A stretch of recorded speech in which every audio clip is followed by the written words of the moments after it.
Oh my god, look at this. കേരളത്തിലെ ചൂട് ഒരു രക്ഷയില്ലല്ലോ. നമ്മൾ എത്ര നല്ല പ്രൊഡക്ട്സ് യൂസ് ചെയ്തിട്ട് പുറത്തു പോയാലും നമ്മുടെ സ്കിന്നിന് തിരിച്ചു വരുമ്പോൾ നല്ല രീതിയിൽ ഡാമേജ് ആവും. ബിക്കോസ് അത്രത്തോളം ഹ്യൂമിഡിറ്റിയാണ് നമുക്ക് ഇപ്പോൾ ഉള്ളത്. ഏറ്റവും കൂടുതൽ എഫക്ട് ചെയ്യുന്നത് ആരെയാ? നമ്മുടെ സ്കിന്നിനെ തന്നെയാണ് അല്ലേ. സോ നമ്മൾ സൺസ്ക്രീൻ കാര്യങ്ങളൊക്കെ യൂസ് ചെയ്താൽ മാത്രം പോരാ നമ്മുടെ സ്കിന്നിന്റെ കാര്യത്തിൽ. സോ അത് ഡാമേജ് ആവാതിരിക്കുക നമ്മൾ കുറച്ച് ഓർഗാനിക് ആയിട്ടുള്ള കാര്യങ്ങൾ കൂടി ആഡ് ഓൺ ചെയ്യുന്നതായിരിക്കും എപ്പോഴും നല്ലത്. സോ അങ്ങനെ ഞാൻ ഇൻസ്റ്റാഗ്രാമിൽ തപ്പിത്തെരഞ്ഞു നോക്കിയിട്ടാണ് ഈ ഒരു ബ്രാൻഡിനെ കുറിച്ച് അറിയുന്നത്. സോ ഇവർ 25 വർഷമായിട്ട് ഓർഗാനിക് പ്രോഡക്ട്സ് എല്ലാം പ്രൊഡ്യൂസ് ചെയ്യുന്നുണ്ട്.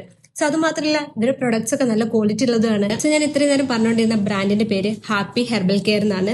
സോ ഇവരുടെ മെയിൻ ഹൈലൈറ്റ് എന്ന് പറഞ്ഞു കഴിഞ്ഞാൽ ഇവരുടെ പ്രൊഡക്ട്സിലൊന്നും no chemicals, no perfumes, no artificial colour, ഇങ്ങനെയുള്ള ഒരു കാര്യങ്ങളും ഇവരിതിൽ ആഡ് ഓൺ ചെയ്തിട്ടില്ല. അത് മാത്രമല്ല ഇവരുടെ ഇൻഗ്രീഡിയൻസ് എല്ലാം 100% ഓർഗാനിക് ആണ്. ഇവരെ വാങ്ങിയിട്ടുള്ള 3 പ്രൊഡക്ട്സ് ആണ്. അതായത് നമ്മുടെ മുഖകാന്തിക്ക് വേണ്ടിയിട്ടുള്ള ഒന്ന് വരെ മുഖകാന്തി സോപ്പ്, ദെൻ വരെ മുഖകാന്തിന്റെ face pack and rose water.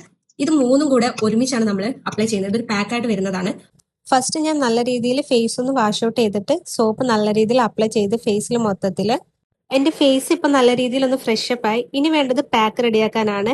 ഞാൻ കുറച്ച് മുഖകാന്തി പൗഡർ വിത്ത് റോസ് വാട്ടർ കൊണ്ട് മിക്സ് ചെയ്തിട്ടുണ്ട്. എന്നിട്ട് നല്ല രീതിയിൽ ഫേസിലും നെക്കിലും ഒക്കെ അപ്ലൈ ചെയ്ത് കൊടുത്ത് 20 മിനിറ്റ്സ് വെയിറ്റ് ചെയ്യാം. സോ ഞാൻ ഇത് വാഷ് ചെയ്യാൻ പോവാണ്. നോക്കി നല്ല രീതിയിൽ ഗ്ലോ ഇപ്പൊ തന്നെ കാണുന്നുണ്ട്. ഗ്ലോ തന്നെ നിങ്ങൾക്ക് ശരിക്കും കാണാൻ പറ്റുന്നുണ്ട്. സോ അടിപൊളി പ്രൊഡക്റ്റ് ആണ് കേട്ടോ. ഒരൊറ്റ യൂസ്, ഫസ്റ്റ് യൂസിൽ തന്നെ എനിക്ക് ഇത്ര റിസൾട്ട് വന്നിട്ടുണ്ട്. I M so satisfied. മസ്റ്റായിട്ട് ഇവരുടെ ഈ ഒരു മുഖകാന്തി പാക്ക് നിങ്ങൾ യൂസ് ചെയ്ത് നോക്കുക. നിങ്ങളുടെ പൈസ വെറുതെ ആവില്ല. നിങ്ങൾക്ക് ആ ഇൻസ്റ്റന്റ് ഗ്ലോ നിങ്ങൾക്ക് റിയൽ ആയിട്ട് അറിയാൻ പറ്റും. So trust me guys. So നിങ്ങൾക്ക് ഇത് വേണമെന്നുണ്ടെങ്കിൽ ഞാൻ ഇവരുടെ അക്കൗണ്ട് താഴെ മെൻഷൻ ചെയ്യാം. Okay, by.